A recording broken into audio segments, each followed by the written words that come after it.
সন্ত্রাসীদের অভয়ারণ্য চট্টগ্রামের সীতাকুণ্ডে দুর্গম পাহাড়ি এলাকা জঙ্গল সলিমপুর। সম্প্রতি অভিযানের সময় র্যাবের ওপর হামলার ঘটনার পর দেশ জুড়ে আলোচিত হলেও গেল 4 দশক ধরেই এখানে গড়ে উঠেছে দুর্ধর্ষ সব সন্ত্রাসীদের আস্তানা। এলাকাটিতে সার্বক্ষণিক সশস্ত্র পাহারায় থাকে এই সন্ত্রাসীরা। শুনলে অবাক হবেন, এই এলাকার বাসিন্দাদের প্রবেশের জন্য রয়েছে পরিচয়পত্র। বাসিন্দা ছাড়া বাইরের কেউ এলাকায় ঢুকতে পারেন না। এমনকি পুলিশ, জেলা প্রশাসনের লোকজনও এলাকাটিতে প্রবেশ করতে গিয়ে অনেকবার হামলার শিকার হয়েছেন।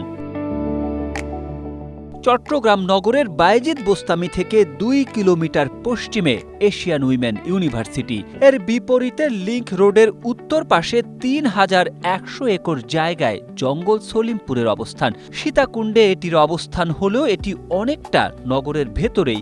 এর পূর্ব দিকে রয়েছে হাটহাজারী উপজেলা এবং দক্ষিণে বায়েজিদ থানা। অথচ 4 দশক ধরে সরকারি পাহাড় কেটে জঙ্গল সলিমপুরে গড়ে উঠেছে কয়েক হাজার অবৈধ বসতি। এখনও পাহাড় কেটে চলছে প্লট বাণিজ্য, আর এই বাণিজ্য ও দখল টিকিয়ে রাখতে এলাকাটিতে সন্ত্রাসী বাহিনী গড়ে তুলেছে ভূমিদস্যুরা। গত বছরের 5 আগস্ট দেশের রাজনীতির পট পরিবর্তনের পর এলাকার নিয়ন্ত্রণ নিয়ে সংঘর্ষ, খুনাখুনির ঘটনা ঘটে চলেছে। সম্প্রতি এলাকায় দখল নিয়ন্ত্রণ নিয়ে সন্ত্রাসীদের 2টি পক্ষের মধ্যে সংঘর্ষ, গোলাগুলি হয়। এতে একজন নিহত হয়। পরদিন সেখানে প্রতিবেদন তৈরি করতে গিয়ে সন্ত্রাসীদের হামলা ও মারধরের শিকার হন 2 সাংবাদিক।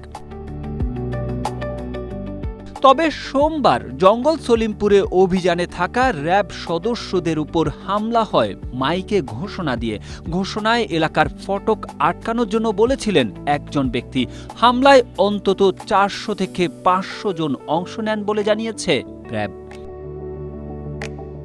2023 সালের 14 সেপ্টেম্বর জঙ্গল সলিমপুর ছিন্নমূল বড়ইতলা 2 নম্বর সমাজ এলাকার পাহাড় থেকে অবৈধ স্থাপনা উচ্ছেদ শেষে ফেরার পথে হামলায় জেলা প্রশাসনের তৎকালীন নির্বাহী ম্যাজিস্ট্রেট মোহাম্মদ ওমর ফারুক, সীতাকুণ্ড থানার ভারপ্রাপ্ত কর্মকর্তা তোফায়েল আহমেদ সহ অন্তত 20 জন আহত হন।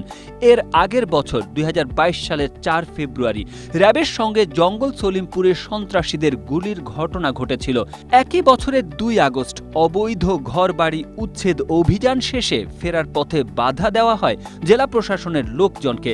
2022 সালের 8 সেপ্টেম্বর আলীনগরে অবৈধ বসতি ভাঙতে যায় প্রশাসন। সেই সময় আলীনগরের সন্ত্রাসীরা পুলিশের ওপর হামলা করে। Tareq Ahmed, Asia post.